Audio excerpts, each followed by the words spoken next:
Hello everyone, my name is Rabbi Lankry from Kilas Or Chaim in Monsey, New York, and I'm here to share with everyone some beautiful insights that I hope will be able to transform and enlighten our lives.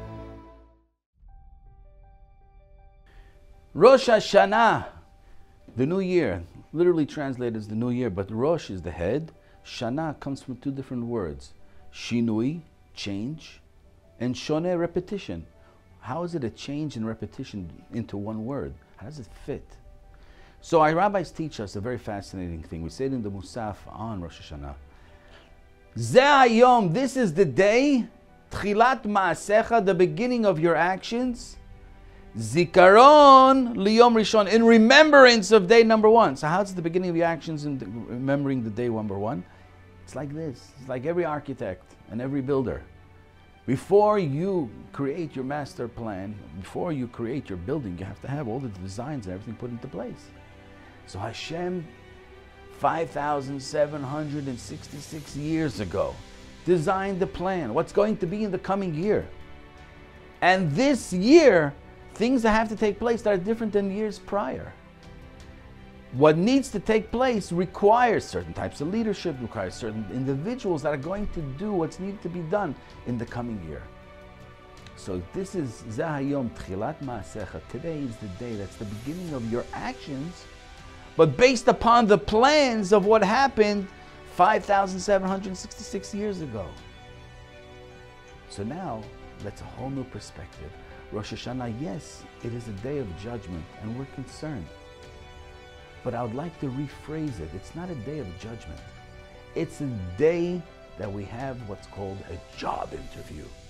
We want a job in the next year, so what we need to do is to show that we're appropriate and we have the merits to get a job in the coming year. So here, let's look at what the rabbis did for us. There's three main objectives on the day of Rosh Hashanah. There's Malchuyot, Zichronot, and Shofrot. Malchuyot means to say, to establish God as the king of the world. Okay, Zichronot is the remembrance of our actions. And Shofrot, we blow the shofar, to-doo! Now, these three things, they're teaching us how to take a job interview. Because when you go for a job interview, the first thing you do is you have to identify who's the boss. If you walk into a job interview and you say, hey, Mr. Boss Man, get me a coffee, and you put your feet on the table and you're being obnoxious, I can pretty much guarantee you ain't getting the job. So the first thing you gotta know is who's the boss and act appropriately to the boss. That's called Malchuyot. The objective number one is to point and to acknowledge that God is the king of the world. Then we take out Zichronot. Zichronot's your resume. Part two in every job interview. You bring out your resume. You know why I'm appropriate for the coming year? Well, look at my resume. You know, my grandfather was Abraham. My other grandfather was Isaac, Yaakov. I tried to emulate their actions. I have generations of parents and myself that we've been doing good deeds. So therefore, my resume is amazing. I am the type of person that can obtain a job in the coming year. So Malchuyot the king, Zichronot is my resume. Shofar, we blow the shofar.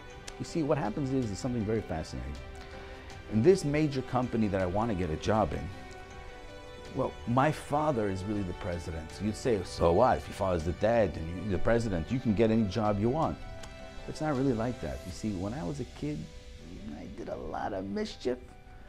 I used to take safety pins and, pin people's socks and shoes together. And I used to harass people. I used to do things that are not nice. Because my father was the president, I could do whatever I want. So I was obnoxious. I was a nasty kid. But some of those employees today are on the board of directors. So now I'm coming to get a job. They hate me. They said, this kid's miserable. He's the worst thing that could be for this company. My father can pull an executive decision, but he still needs to work with his board. So I have my friend Mark. He's very technically advanced. I said to him, listen, my meeting begins at 12. At 12:05, I want you to do me a favor. He said, what? He said, Mark, do me a favor. Pull the fire alarm. The second the fire alarm goes off, the meeting is going to be adjourned. Everyone's going to run out of the building thinking it's a fire. And then I'm going to be alone with my father, the president, and he could make an executive decision based upon a board that was present and now is not there. That's exactly what the Chachamim tell us, that what shofar is. The shofar is a situation where, yes, you're being judged, but someone pulls the fire alarm, and the Yetzer Hara and all the evil and all the negativity that's in heaven says, oh, let's run for our lives. And guess what? We're there at the moment of shofar. We can speak to our Father in heaven and say, Dad, yeah, I know I pulled tricks, I did things, I was not nice. But you know, I'm a good guy. I'm good, I can do it. Get me the job. At the moment of shofar, when it's blowing, focus in to your Father in heaven and open your hearts and connect. And whatever your heart's desire, Be'ezrat Hashem, you will be granted. Shana Tova U'Mevorechet. Thank you. Thank you for watching. Please click right over here to subscribe to our other videos that will be coming shortly. Thank you.